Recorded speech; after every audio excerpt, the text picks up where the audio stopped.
Hello and welcome to Assemblies of the World with me, Anna Isabel. And I have today as my guest, Helen Githiomi. Hello, Helen. Hello, Anna. Lovely to see you again. It's wonderful to see you too and to catch up because you are a member of the Crediton Community Assembly. And Right. so when we last spoke, you were having an event and Yes.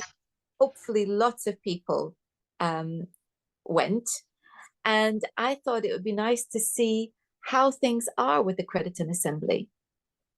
Yes. Well, it tends to fluctuate, I must say. We've had one social event, and we have another one actually tomorrow evening at the same venue, the Elephant on the Green, which is at the top of the High Street in Crediton. And we really wanted to make it a social event that was focusing not on the traditional Christmas events, but more on nature.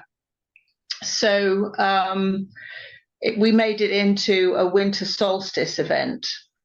And it's basically going to be a bring and share, and we're just inviting people to drop in, have a bite to eat with us, and to keep it very light and social. And perhaps, hopefully, they will take away some of the leaflets and pamphlets which we've put together just to explain what the Crediton Community Assembly is about and what we hope to offer the community. I've been pondering the type of events that would probably appeal to people, and how to bring more people into our community. So I did chat to quite a lot of people actually about this, and I've come to the conclusion that actually I don't think people are ready yet to move into that space. They're still grappling with what's going on in their own lives, in the system which they've been brought up in, and which they think is the only way that they can actually live their lives. And I don't think it's got uncomfortable enough for people to actually dig their heels in and say, no, I'm not doing this anymore. I'm fed up with the way these people are telling me to jump through hoops, and I can do this and I can't do that, etc., etc. I mean, we hear stories of people having problems with their banks, for example, wanting to, I don't know, buy cryptocurrency or whatever, and the bank's actually saying, well, is that a good idea? Do you think cryptocurrencies are a good idea? And just generally trying to put a spanner in the works, for people making their own decisions about what they want to do with their hard-earned money. They get round it in the end, but it's a struggle, and they complain about it. But they're not ready yet to look into other ways of doing things, simply because I think it actually is going to take time and effort. And I was thinking about how I have changed over the last 3 years. And actually, I was talking with a friend who also started at these support groups that we had back in 2021. And she was saying to me that she remembers specifically one meeting where I was really, really angry. And I just sort of vomited all this anxiety and aggression at nobody in particular, but it just had to come out. And I think for a lot of us who are building these communities now, I think we've forgotten actually how we felt initially when all this started to happen. And I think we've got to actually step back and realize that actually people have now got to go through this process that we started 3 years ago. And they're going to need somebody to listen first and foremost, before we can even begin to identify areas where we could actually be of help, signposting them to various things that they might like to read, and making decisions about how they want to move forward. So I think before we actually think about, well, we've got to do this and we've got to hold these events, just actually providing a space where people can actually come and vent is probably going to be, I think, the best thing that we can do moving forward in 2024. So to you, I think it's so vital that we have this ability to listen, because actually that's precisely the problem with the system as we know it. Yes. It fades. And so the last thing that anybody wants is to have yet another group say, oh, but this is the way that you have to do things. So I think that as much as we are keen to establish our own communities and maybe are full of ideas about what we would like to do, that gentle approach is also very important. So what is it that you're actually doing in Crediton? Are you offering basically a listening service, an advice service? What is it?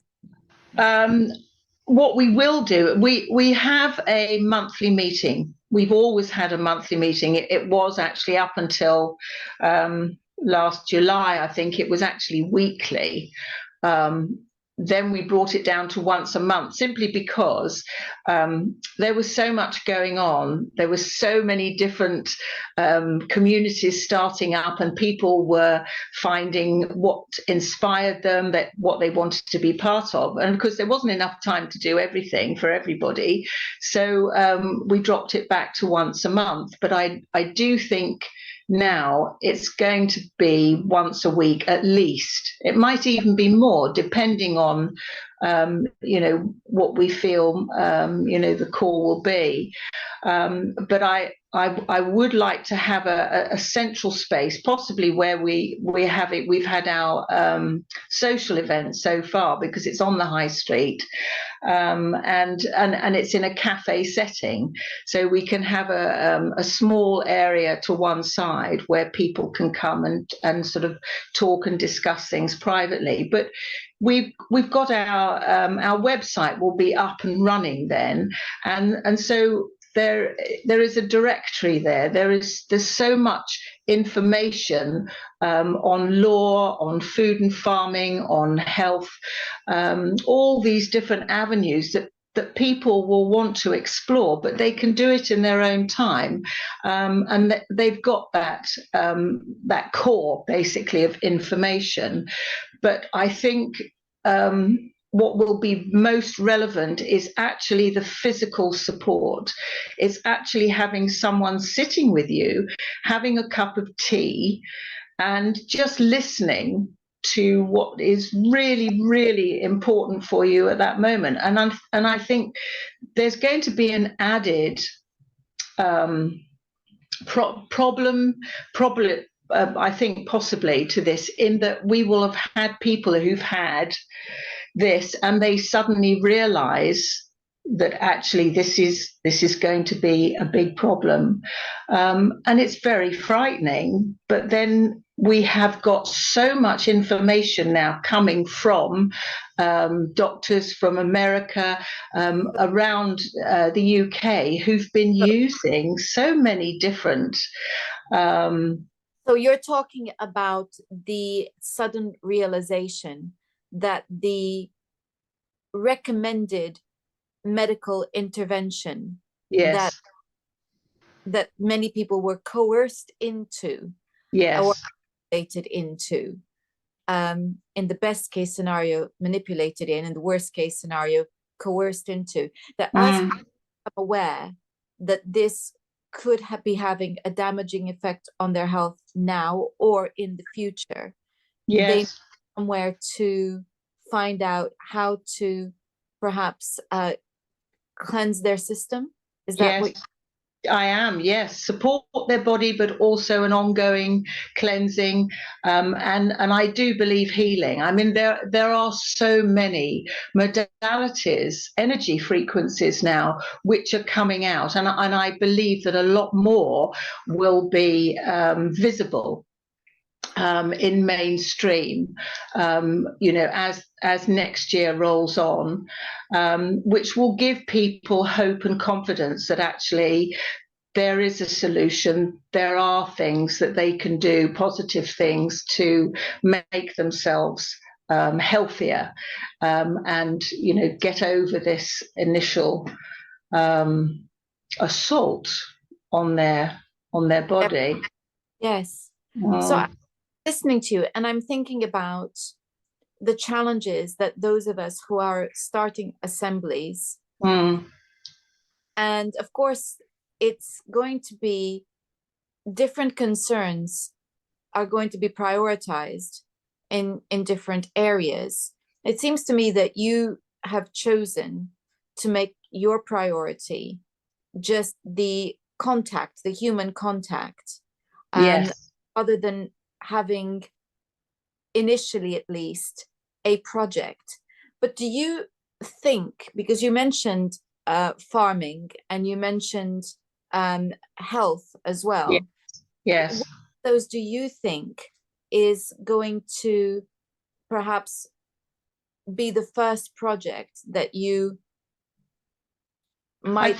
I think initially it will be health, and then the second one will actually be food and nutrition, and actually letting people know that there are so many different ways to sustain and keep your body healthy, support your immune system, and it does boil down to good nutrition.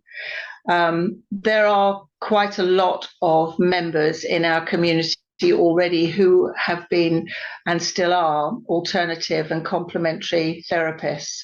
So we have a very large contact list, as it were, of practitioners locally.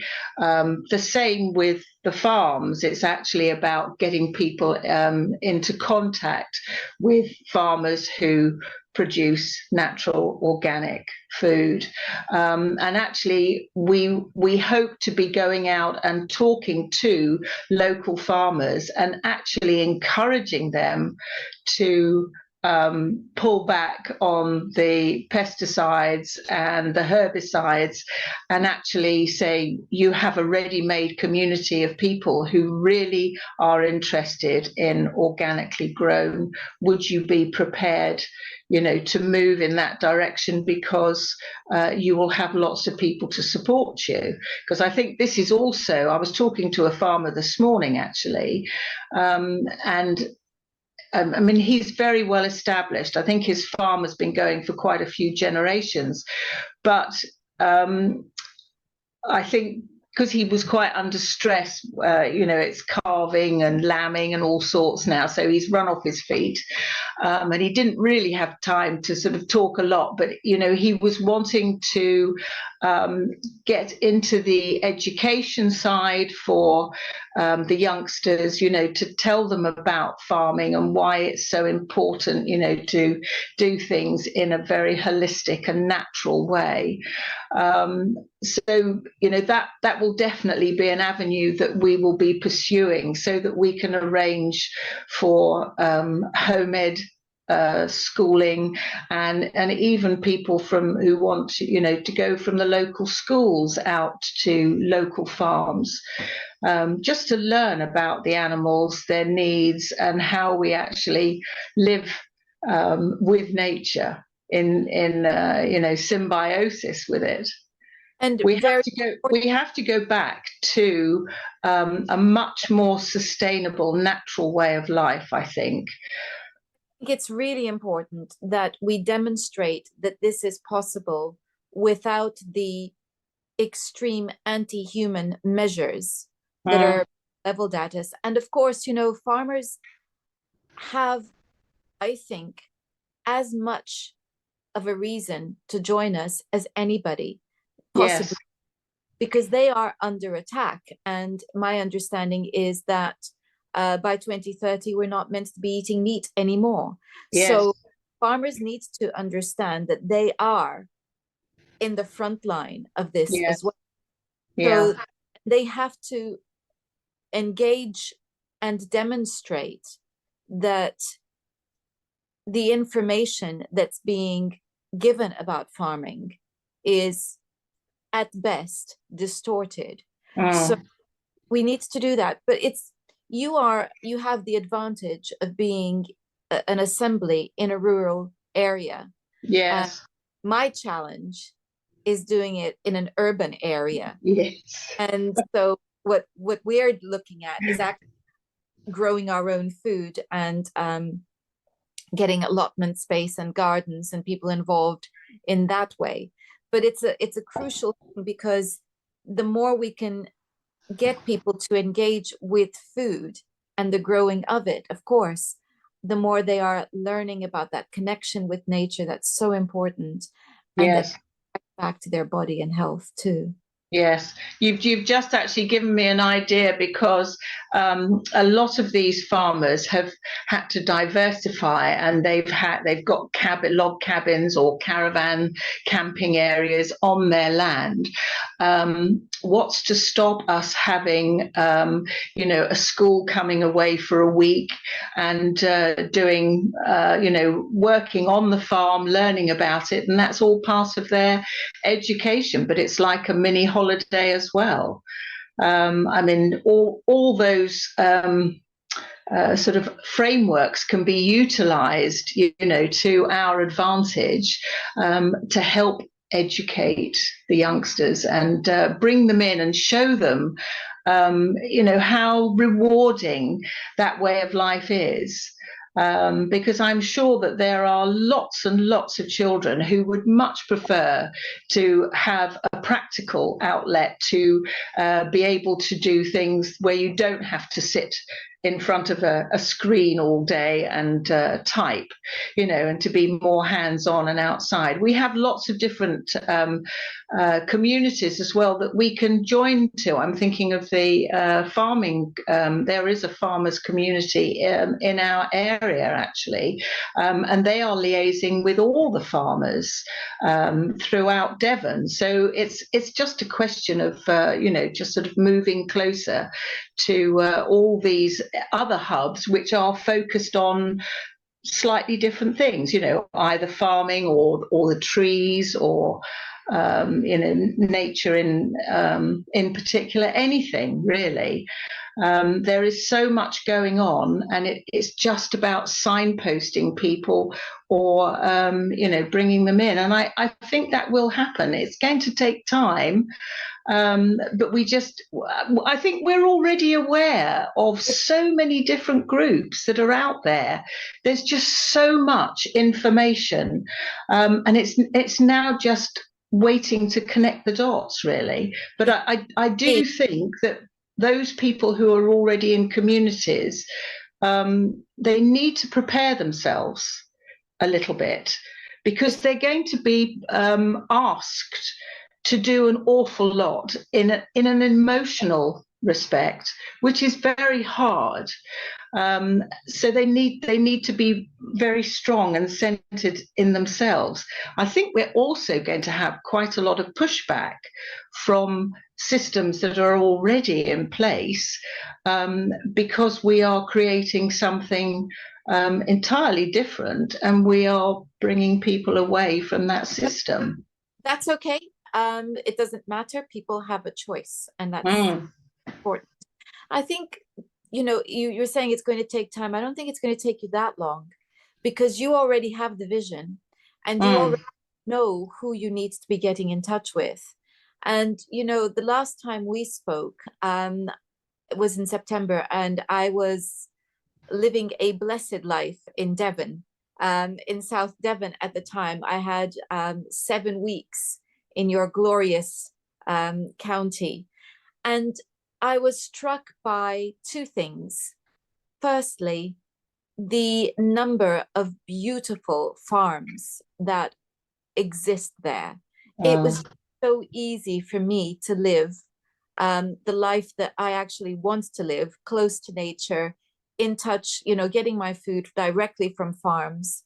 And also, to discover that in beautiful Kingsbridge, that there is a butcher who, and the shop is the front for the farm. So the meat's there directly from the farm. It's the farmers who have that shop. And there's the fishmonger, which had the fish coming in. It was like stepping back into time. And, I think about Kingsbridge with yearning and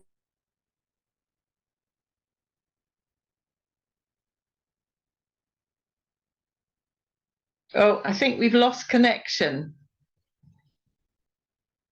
You've frozen, Anna. Yeah, we lost. There we go.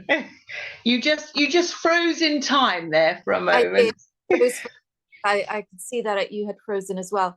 But I was waxing lyrical, reminiscing about how much I loved being close to a town that still had independent shops and a greengrocer where I could go and buy organic vegetables and organic fruits, and where I could be told where they were coming from.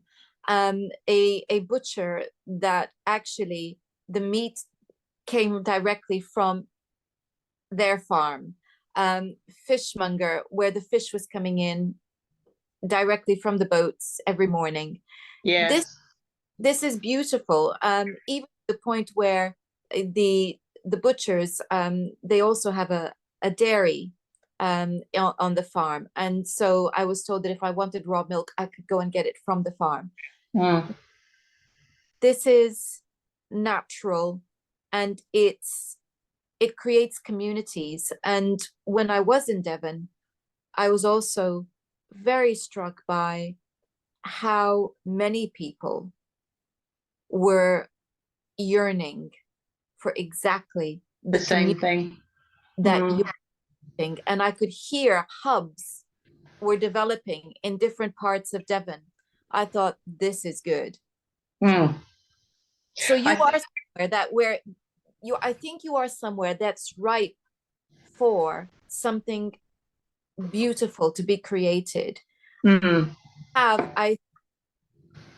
already have in place resources that I could only dream of where I am. Perhaps everyone should move to the country. Well, we're working on it. We're working.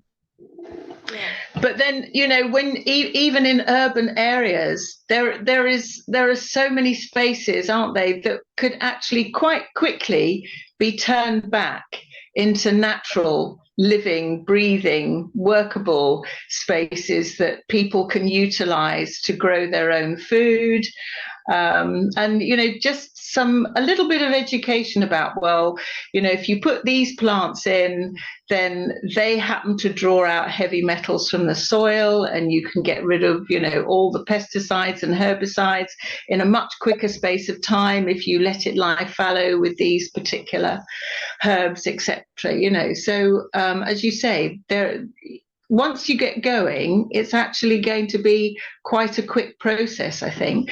But it's about waiting for people to really want to be in that space. And I just have that feeling at the moment that we haven't quite reached that tipping point. There are a lot of people, as you say, certainly in our community as well. But they're younger than me, and they also work in the statutory system. And because there's that sort of push me, pull you type of thing, where they have to do certain things to be in that system because that's where they're working, and it's It's finding that balance, really. And in fact, that's a very good point, because my experience is that time is so limited for so many people that taking that step into taking, you see, we live in a society that has specialized in everything. And so because we live in a society of specializing, it means that we have got used to doing our bit and then outsourcing everything else. Yes. And what actually asking people to do when they have very little time, and in many cases little money also, is to stop outsourcing and take direct control of their lives. That is the challenge, because by becoming specialized, we have become overly dependent on the outside world to meet our needs. So this is where I think the more people we have, it's that many hands making the work lighter. I forget what the exact is. Yes, many hands make light work. Make work, yes. And I think that that's what we need. So, I've got my own plot, my own allotment. I've invited people to come and join me, and we're looking at adding to that. And this is how we can only cultivate as much land as we have hands to cultivate it with. Yes. And it's that growing, because everyone is so busy. But it doesn't matter, because if there's many of us and we can put in, amount of time and share the cost of what the resources, then it makes it possible. And I think that's the key, is to have that those numbers of people working together to make it possible, so that that way we can together approach farms in not close to us, because we don't have farms close to us, but not far from us. And perhaps do a rota where we go to the farms or we go to the farmers markets. Then it's possible, because it's not just 2 or 3 people. And I think that's the key. It's making it accessible. Yes. But you're talking about that hesitancy. I don't think the hesitancy is there in terms of willingness. The hesitancy is there in the how. I can't see how. Yes. And I think also they've lost that confidence in themselves that they can do it. It's not rocket science. You've just got to physically have a hands-on experience, and you're good to go. And there's always going to be somebody there who can remind you if you forget to do certain things. But generally, there's so many things that we can turn our hands to. How many kids these days can change a plug? Just simple things like that. You could actually have a meetup with people bringing all their old or broken things, and then you've got some older people who know how to use a screwdriver and change a plug and all that sort of stuff, or just to check the wiring. And teach people on the spot, take things apart, put things back together again. And again, a lot of people are used to buying an item, and if it doesn't work, I've had it for 2 years, so I'll just throw it away and I'll buy a new one. And I've noticed, actually, going to the recycling place, which is a nicer phrase than the tip, which is what we normally call it, but they've always got a big shop there. And it's fascinating. You can spend a whole morning just browsing and looking. You find things that you didn't know you wanted, but And it's just extraordinary what gets thrown away. It's not necessary to. And I think there's that whole idea now that actually you don't have to keep spending all this money on new stuff. You can recycle, or we have a Telegram channel, and people are frequently putting up. We needed a cage for our cat when they had to wear a cone, but we didn't have one. But we need a cage, and then people just say, oh yes, I've got one of those, and you meet up in a car park somewhere, and hey presto, so you don't even have to buy stuff. You can borrow it. Yeah.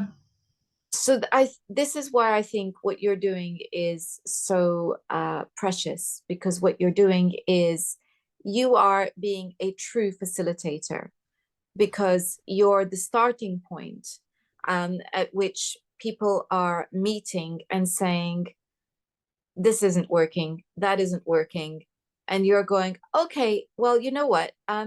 Let's see how we can help you by doing this or by doing that. And maybe if you talk to this person and talk to that person. And the value of this also, of course, is the discovery that we do not have to be alone. Yes. It's learning about living in groups again, and not being isolated and thinking that you have to do everything on your own, or waiting for somebody else to do it.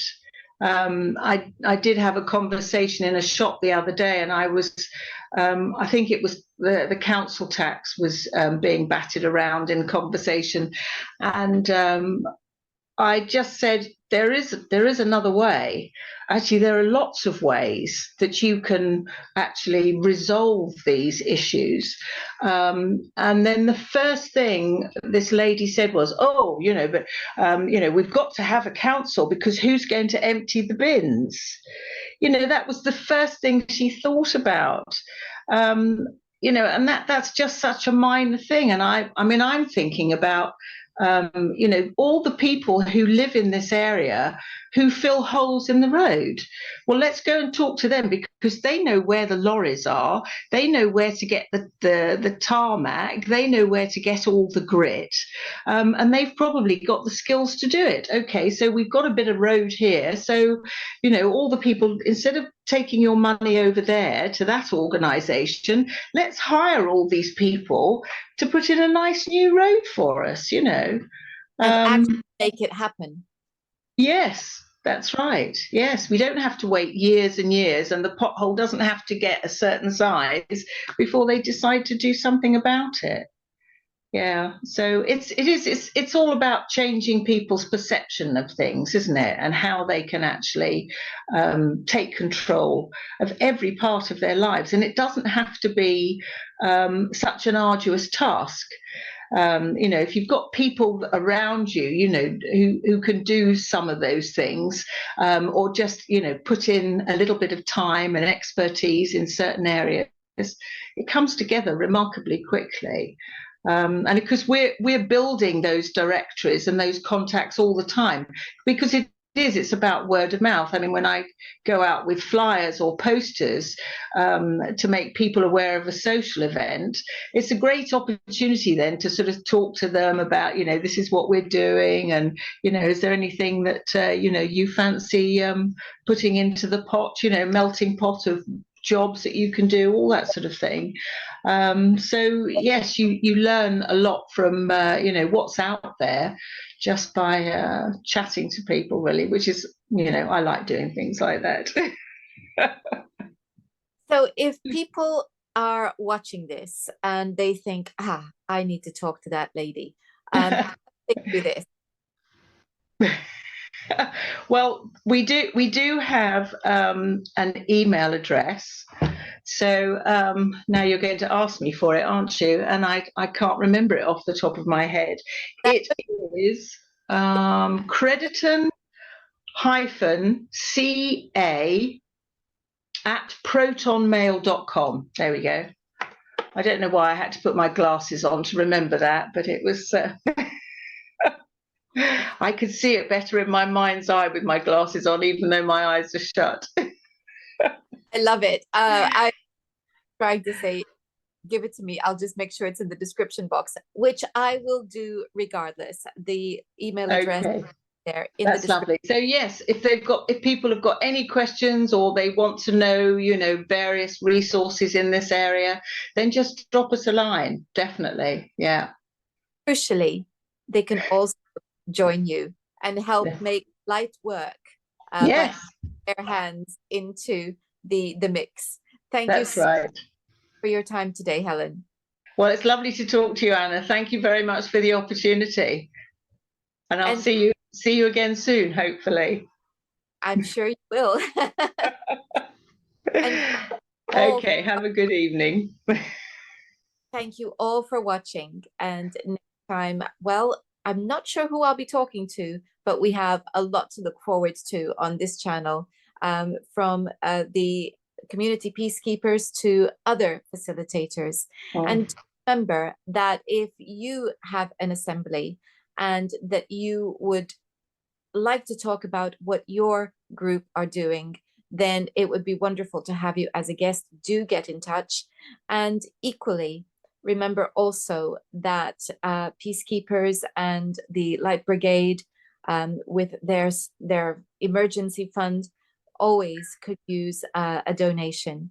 So if you would like to join us, whether it's by supporting financially or creating an assembly or joining an assembly, do go to the description box and find out more.